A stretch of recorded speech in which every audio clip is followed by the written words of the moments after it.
Welcome back to our channel. We're reading Pride and Prejudice by Jane Austen. In chapter 23, we saw how Lucas announced Charlotte's engagement to Mr. Collins. Let's see what happens next in chapter 24. Miss Bingley's letter arrived and put an end to doubt. The very first sentence conveyed the assurance of their being all settled in London for the winter, and concluded with her brother's regret at not having had time to pay his respects to his friends in Hertfordshire before he left the country. Hope was over, entirely over, and when Jane could attend to the rest of the letter, she found little except the professed affection of the writer that could give her any comfort. Miss Darcy's praise occupied the chief of it. Her many attractions were again dwelt on, and Caroline boasted joyfully of their increasing intimacy, and ventured to predict the accomplishment of the wishes which had been unfolded in her former letter. She wrote also with great pleasure of her brother's being an inmate of Mr. Darcy's house, and mentioned with rapture some plans of the latter with regard to the new furniture. Elizabeth, to whom Jane very soon communicated the chief of all this, heard it in silent indignation. Her heart was divided between concern for her sister and resentment against all others. To Caroline's assertion of her brother's being partial to Miss Darcy she paid no credit. That he was really fond of Jane she doubted no more than she had ever done, and much as she had always been disposed to like him, she could not think without anger, hardly without contempt, on that easiness of temper, that want of proper resolution which now made him the slave of his designing friends, and led him to sacrifice of his own happiness to the caprice of their inclination. Had his own happiness, however, been the only sacrifice, he might have been allowed to sport with it in whatever manner he thought best, but her sister's was involved in it, as she thought he must be sensible himself. It was a subject, in short, on which reflection would be long indulged and must be unavailing.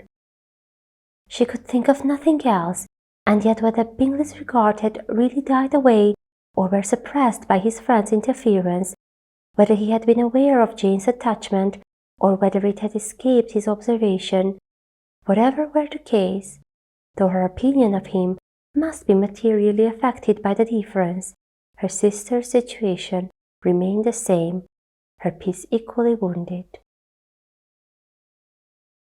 A day or two passed before Jane had courage to speak of her feelings to Elizabeth, but at last, on Mrs. Bennet's leaving them together, after a longer irritation than usual about Netherfield and its master, she could not help saying, "Oh, that my dear mother had more command over herself! She can have no idea of the pain she gives me by her continual reflections on him. But I will not repine. It cannot last long. He will be forgot, and we shall all be as we were before."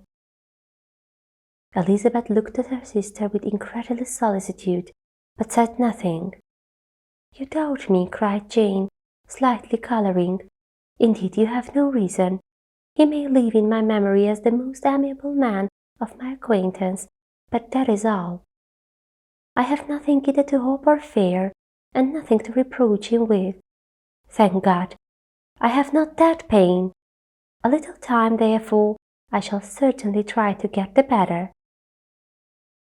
With a stronger voice, she soon added, "I have this comfort immediately, that it has not been more than an error of fancy on my side, and that it has done no harm to anyone but myself." "My dear Jane," exclaimed Elizabeth, "you are too good. Your sweetness and disinterestedness are really angelic. I do not know what to say to you. I feel as if I had never done you justice or loved you as you deserve." Miss Bennet eagerly disclaimed all extraordinary merit, and threw back the praise on her sister's warm affection. "Nay," said Elizabeth, "this is not fair. You wish to think all the world respectable, and are hurt if I speak of ill of anybody. I only want to think you perfect, and you set yourself against it. Do not be afraid of my running into any excess, of my encroaching on your privilege of universal goodwill. You need not. There are few people whom I really love, and still fewer of whom I think well. The more I see of the world, the more I am dissatisfied with it, and every day confirms my belief of the inconsistency of all human characters, and of the little dependence that can be placed on the appearance of merit or sense. I have met with 2 instances lately. One I will not mention. The other is Charlotte's marriage. It is unaccountable. In every view it is unaccountable. My dear Lizzie, do not give way to such feelings as these. They will ruin your happiness. You do not make allowance enough for difference of situation and temper. Consider Mr. Collins's respectability and Charlotte's steady, prudent character. Remember that she is one of a large family, that as to fortune it is a most eligible match, and be ready to believe, for everybody's sake, that she may feel something like regard and esteem for our cousin. To oblige you, I would try to believe almost anything, but no one else could be benefited by such a belief as this, for were I persuaded that Charlotte had any regard for him, I should only think worse of her understanding than I now do of her heart.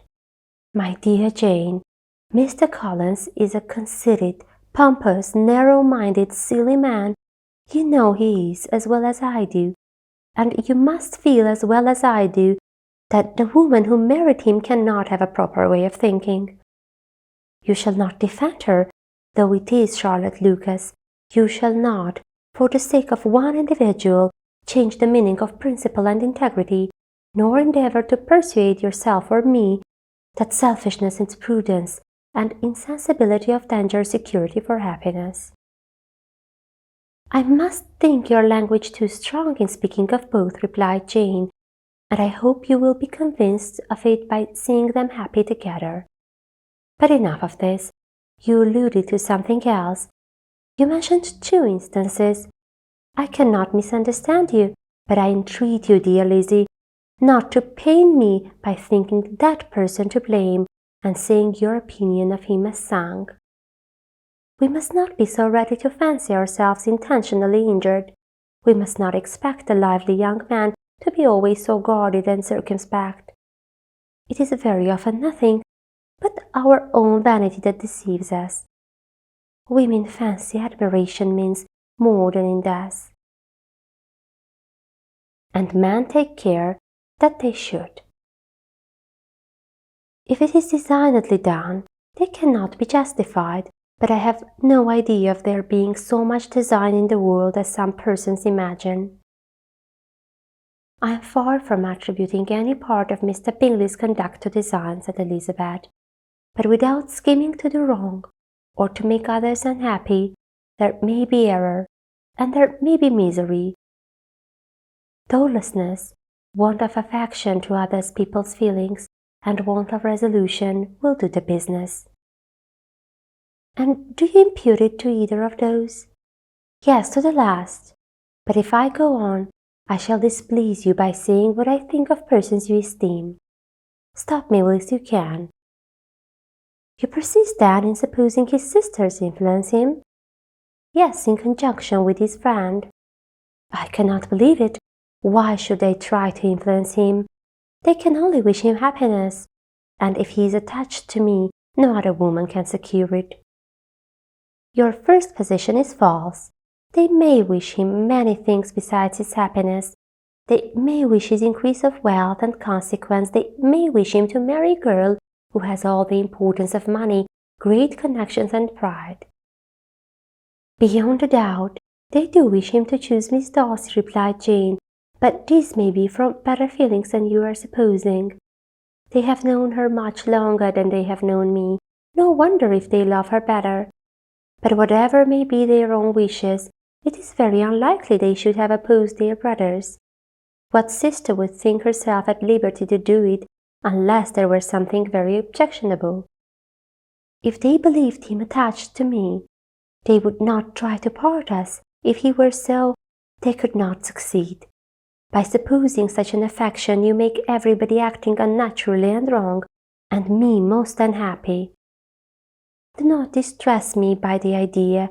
I am not ashamed of having been mistaken, or at least it is light. It is nothing in comparison of what I should feel in thinking ill of him or his sisters. Let me take it in the best light, in the light in which it may be understood. Elizabeth could not oppose such a wish, and from this time Mr. Bingley's name was scarcely ever mentioned between them. Mrs. Bennet still continued to wonder and repine at his returning no more, and though days seldom passed in which Elizabeth did not account for it clearly, there was little chance of her ever considering it with less perplexity. Her daughter endeavoured to convince her of what she did not believe herself, that his attentions to Jane had been merely the effect of a common and transient liking, which ceased when he saw her no more. But though the probability of the statement was admitted at the time, she had the same story to repeat every day. Mrs. Bennet's best comfort was that Mr. Bingley must be down again in the summer. Mr. Bennet treated the matter differently. "So, Lizzie," said he one day, "your sister is grossed in love, I find. I congratulate her. Next to being married, a girl likes to be grossed a little in love now and then. It is something to think of, and it gives her a sort of distinction among her companions. When is your turn to come? You will hardly bear to be long outdone by Jane. Now is your time. You are officers enough in Meryton to disappoint all the young ladies in the country. Let Wickham be your man. He is a pleasant fellow, and would jilt you creditably." "Thank you, sir, but a less agreeable man would satisfy me. We must not all expect Jane's good fortune." "True," said Mr. Bennet, "but it is a comfort to think that whatever of that kind may befall you, you have an affectionate mother who will make the most of it." Mr. Wickham's society was of material service in dispelling the gloom which the late perverse occurrences had thrown on many of the Longbourn family. They saw him often, and to his other recommendations was now added that of general unreserve. The whole of what Elizabeth had already heard, his claims on Mr. Darcy, and all that he had suffered from him, was now openly acknowledged and publicly confessed, and everybody was pleased to know how much they had always disliked Mr. Darcy before they had known anything of the matter. Miss Bennet was the only creature who could suppose there might be any extenuating circumstances in the case, unknown to the society of Hertfordshire. Her mild and steady candour always pleaded for allowances, and urged the possibility of mistakes. But by everybody else, Mr. Darcy was condemned as the worst of men. This much for chapter 24. Stay tuned to our channel for more.